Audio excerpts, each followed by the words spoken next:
Mengidentifikasi potensi bahaya yang ditimbulkan alat atau mesin dan area di laboratorium. Bekerja di laboratorium tidak terlepas dari risiko yang kemungkinan akan terjadi. Laboratorium menjadi tempat dengan potensi risiko yang besar dengan sumber dan jenis risiko yang bervariasi.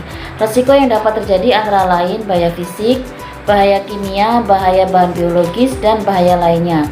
Jika dilihat dari potensi bahaya yang terjadi di laboratorium, penting dilakukannya penilaian risiko agar pimpinan puncak laboratorium dapat mengelola dan mengurangi risiko bagi karyawan di laboratorium. Pencegahan dapat dilakukan dengan membuat dan mengembangkan prosedur keselamatan dan tindakan yang harus dilakukan jika terpapar, terkontaminasi, atau cedera. Saat melakukan penilaian, pertimbangkan berbagai bahaya keselamatan, kesehatan, dan lingkungan, mulai dari keamanan mesin hingga bahaya fisik hingga paparan kimia dan biologis. Laserasi atau luka gores menjadi bahaya yang paling banyak dialami karyawan laboratorium, diikuti oleh luka memar, kesleo, tegang, dan patah.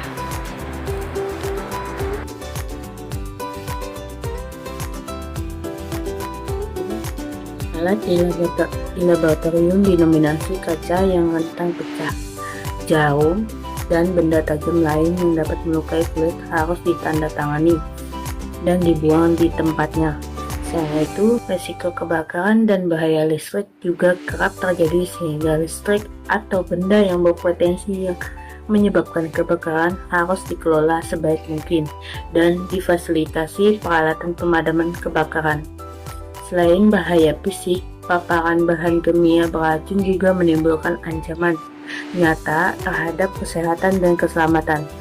Terdapat lebih dari 400 bahan kimia yang memiliki peluang melukai karyawan laboratorium, sehingga diharuskan untuk menyimpan, menggunakan, dan membuang bahan kimia sesuai prosedur keselamatan. Ada 3 rute utama di mana bahan kimia masuk ke dalam tubuh, yakni terhirup, penyerapan melalui kulit, dan tertelan secara tidak sengaja. Terdapat penanganan jika terjadi kecelakaan di laboratorium dengan penjabaran jika terhirup, hirup udara segar, jika terpapar kulit atau mata, tinggalkan semua pakaian, dan bilas dengan air mengalir minimal 15 menit. Serta jika tertelan, minum minimal 2 gelas dan jangan dimuntahkan.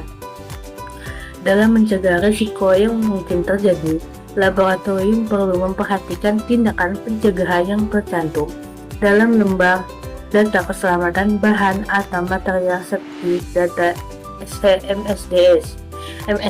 MSDS adalah buletin teknis yang memberikan informasi rinci tentang bahaya dan pencegahan untuk memastikan bahan kimia yang mereka gunakan ditangani dan disimpan dengan aman.